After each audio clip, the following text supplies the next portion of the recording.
Hai, hai, kita berjumpa pada sesi yang kedua dengan Ibu Rina Tambunan, pakar sampah, dan menurut saya banyak pakar. Ibu Rina ini punya komitmen luar biasa kepada kebersihan, kepada persoalan persampahan kota, dan dia sangat menguasai permasalahan ini. Baiklah, kita ingin tanya pada sesi yang kedua ini pada Bu Rina tentang dua hal. Pertama, bagaimana sistem kerja bank sampah itu? Bagaimana masyarakat bisa terlibat dan apa yang diperoleh masyarakat, dan bagaimana cara kerja bank sampah itu sehingga dia bisa menggerakkan partisipasi masyarakat. Kemudian saya ingin dapat info dari Ibu, komitmen Ibu ini sudah pegawai negeri, sudah golongan berapa Ibu ini sekarang ini? Sudah jadi kepala dinas sebetulnya dengan pendidikan seperti ini, tapi tetap masih mau ngurusin bank sampah kecil-kecil, kampung-kampung seperti itu. Luar biasa komen seorang pencinta lingkungan hidup. Silakan. Ya, terima kasih Datuk Rida. Jadi saya itu dulu pernah tugas di DLH Kabupaten Bintan tahun 2012 sampai 2014. Berapa tahun Ibu lulus? Dua tahun di DLH, kemudian 2 tahun di Dinas Kebersihan. Oh, jadi ada 4 tahun di sana di Bintan itu ya? Saya selesaikan 2011 ya, 2011 akhir, kemudian 2012 ditempatkan di DLH. Saya bentuk 14 unit bank sampah di... Sudah sempat membentuk 14 bank sampah di Kijang. Bintan saja? Iya, di Bintan Timur. Nah, itu di 14 itu di satu kampung, satu kabupaten? Menyebar di Bintan Timur. Bintan Timur. Ya, jadi kemudian dimutasikan ke Dinas Kebersihan. Kemudian 2016 sampai dengan hari ini udah ada 5 tahun, hampir 6 tahun ya. Itu tak berurusan sama sampah sebetulnya. Iya, udah nggak berurusan dengan sampah. Tak berurusan sama sampah. Iya. Ibu mencintai sampah Ibu. Iya. Jadi alhamdulillah teman saya kan tinggal di Tanjung Pinang Pak. Jadi ada teman di lingkungan saya di Air Raja, saya ada bikin bank sampah juga, bank sampah berlian namanya, bank sampah berlian. Kemudian saya sosialisasi di sana. Teman saya Bu Elvina yang sekarang ketua BSKB itu melihat saya sosialisasi, saya posting di Facebook. Kemudian Rina itu kegiatan apa gitu tentang bank sampah. Dan dia pun tahu track record saya di Kijang seperti apa dulu. Akhirnya, oh boleh dong di Kuantan, coba kami ada PKK gitu. Nah, jadi ibu-ibu PKK di Jalan Kuantan ini merasa miris ngelihat Jalan Kuantan itu begitu kumuh gitu. Jadi yang di Kuantan itu lahirnya dari ibu PKK juga. Jadi bukan dari memang diinstruksikan pemerintah daerah untuk membuat sebuah bank sampah. Sebahagian-bahagian dari pekerjaan kelurahan, ada dari kelurahan punya inisiatif seperti itu. Tapi ini ibu PKK. Jadi sesuatu yang lahir dari masyarakat sendiri. Ibu-ibu dong ini. Iya, betul. Ibu-ibu yang sangat peka pada sampah, pada problem-problem sampah. Oke. Iya. Tapi kembali ke Ibu yang Kijang, yang 14 tahun bank sampah yang Ibu bangun di Kijang itu di Bintan Timur itu masih hidup sampai sekarang ini? Sukses jalan? Saya kurang mengikuti perkembangannya Pak, tapi saya dengar 1-2 sepertinya masih ada, aktif gitu. Masih hidup ya. Yang besar-besar, tapi yang lain saya belum mengikuti perkembangannya. Mudah-mudahan tetap hidup ya Pak ya. Mudah-mudahan tambah banyak ya Pak ya. Jadi ini 14 sana yang di Tanjung Pinang ini yang pertama Ibu alumni. Yang kedua sebetulnya. Yang di Berlian 1. Kemudian itu di Air Raja. Iya di Air Raja di tempat kemudian satu lagi yang di. Iya. Kemudian sekarang itu berkembang di Kelurahan Dompa itu pernah minta saya juga untuk mengajar. Alhamdulillah sekarang udah jalan juga. Sekarang stay Miftahul Ulum juga kemarin belajar ke kita. Jadi sudah ada beberapa yang berkembang. Jadi Ibu sudah jadi semacam konsultan persampahan ya sehari-hari. Di bank sampah apa tadi? Kotak piring bersih apa namanya? Kuantan bersih. Kuantan bersih itu Ibu sebagai apa di sana sekarang? Saya sebagai pembina Pak. Pembina itu kan kalau banknya pakai organisasi macam kayak perusahaan kayak PT gitu, jadi pembina itu sama dengan komisaris saya sebenarnya. Iya, jadi berapa orang pembina itu? Mungkin yang terkait dengan yang Bapak tanyakan pertama itu sistem kerjanya seperti apa. Jadi kita punya struktur organisasi juga Pak. Jadi kita mengadopsi bank sampah yang ada di Malang waktu itu. Jadi jadi saya belajar ke Malang kemarin 2012. Ya saya adopsi ke Bintan maupun Tanjung Pinang gitu. Jadi mulai dari administrasi banknya semuanya SPK-nya, notanya, buku banknya, semuanya kita adopsi dari bank Itu sampah. administrasinya, nah sekarang struktur organisasinya. Struktur organisasi terdiri dari pembina, kemudian direktur, ketua, sekretaris, bendahara. Ketua itu apa? Ketua. Ketua dengan direktur apa bedanya? Direktur lebih bertanggung jawab kepada kebijakan-kebijakan mungkin Pak. Kalau ketua itu eksekusi sehari-hari. Jadi ketua ini macam GM, semacam GM di dalam perusahaan seperti itu. Nah, kalau itu ada pemegang sahamnya dong ini. Enggak. Jadi kami waktu itu modal awal, makanya saya bilang tadi yang awal itu sangat murah ya. Kalau bagi pemirsa yang ingin membentuk bank sampah, berapa modalnya tuh sampah kuantan bersih itu? 1 juta. 1 juta.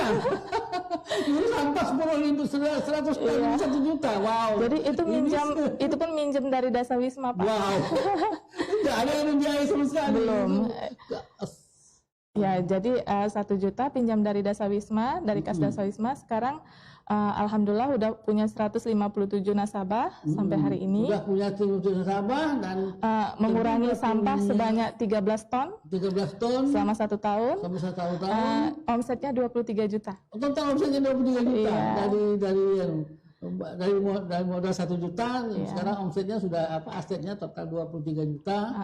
Sudah bisa membantu kota 13 ton sampah kota selama 1 tahun. Itu sampah non organik. Kalau sampah organiknya kita sudah mengurangi 142 kilo. Itu baru 1 bulan Pak. Baru 1 bulan ini kita bikin POC dan omsetnya udah 471.000, udah hampir 500.000. Dan ini kita juga di situ sistemnya tadi ya Pak ya, kembali ke sistem. Jadi kami mengedukasi masyarakat itu untuk memilah sampah menjadi 5 tadi.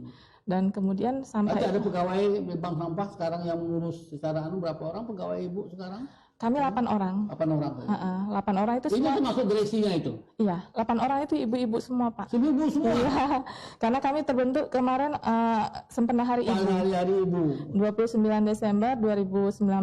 Yang di Kuantan ini ya? Iya. Di Kuantan bersih ini ya. Jadi semuanya isinya ibu-ibu, tapi semangatnya sangat luar biasa. Tidak ibu bisa. Luar biasa dahsyat. Soal sampah ibu-ibu yang paling bertanggung jawab, atau bapak kita mau bersih aja. Iya. Baik, jadi sekarang selama 1 tahun dari modal 1 juta sekarang sudah punya aset 23 juta, sudah membantu pemerintah mengatasi jumlah walaupun baru sekitar 13 ton. Nah, punya 54 nasabah. 54 nasabah ini 157 nasabah sekarang ini. Iya. Itu kebanyakan ibu-ibu rumah tangga semua. 30-40% itu anak-anak. Anak-anak. Iya, jadi kami ada 4 buku tabungan ya Pak ya. Tabungan yang pertama reguler itu di atas 6 bulan baru boleh diambil.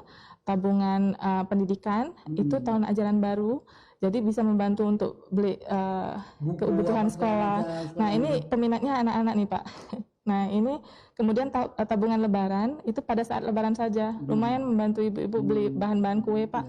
Nah untuk persiapan lebaran. Terus yang keempat ini tabungan sosial. Ini untuk kegiatan-kegiatan sosial. Atau sedekah sampah dari masyarakat untuk kegiatan sosial.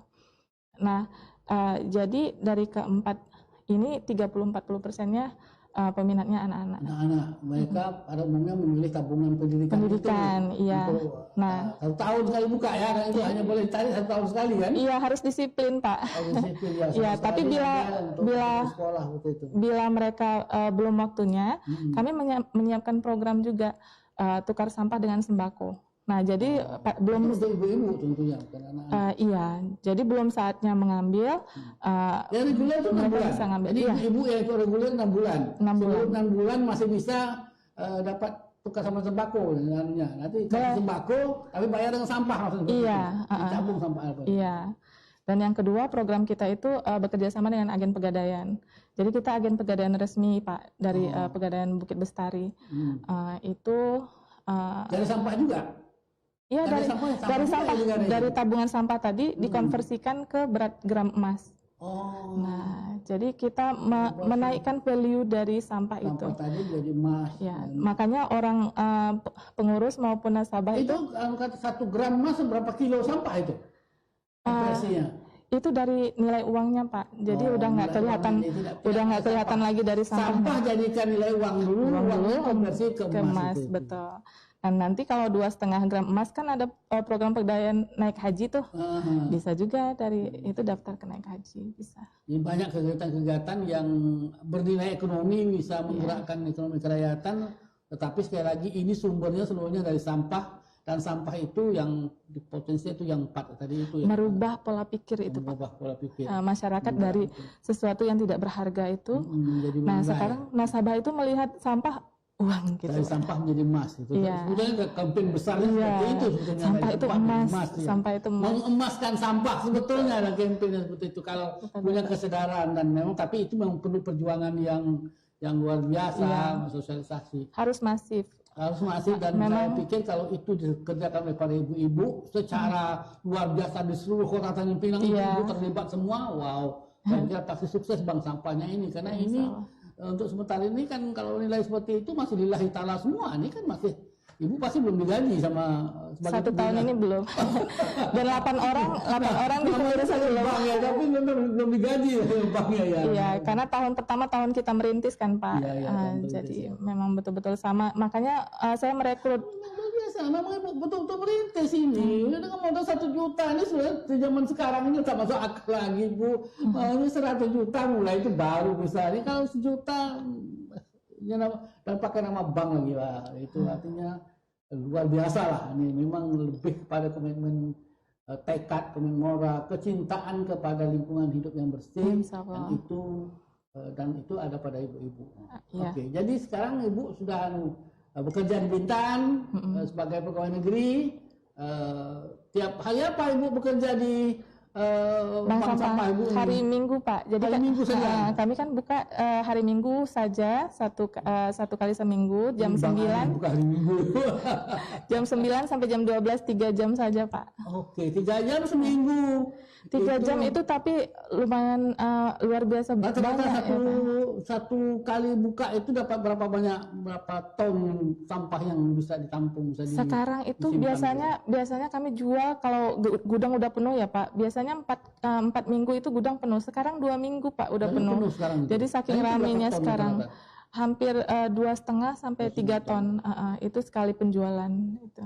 Dan itu tapi bank sampah menjual lagi kepada pengepul pada yang sudah ada kerjasama. Iya. Jadi bank ini jadi perantara saja sebetulnya ya. Iya. Dari sampah rumah disimpan di bank jual lagi kepada pengepul. Pengepul yang mau membayar uangnya nanti dari uang bank ini yang disimpan uangnya di sana. Memberdayakan masyarakat Pak. Ya. Baik, lalu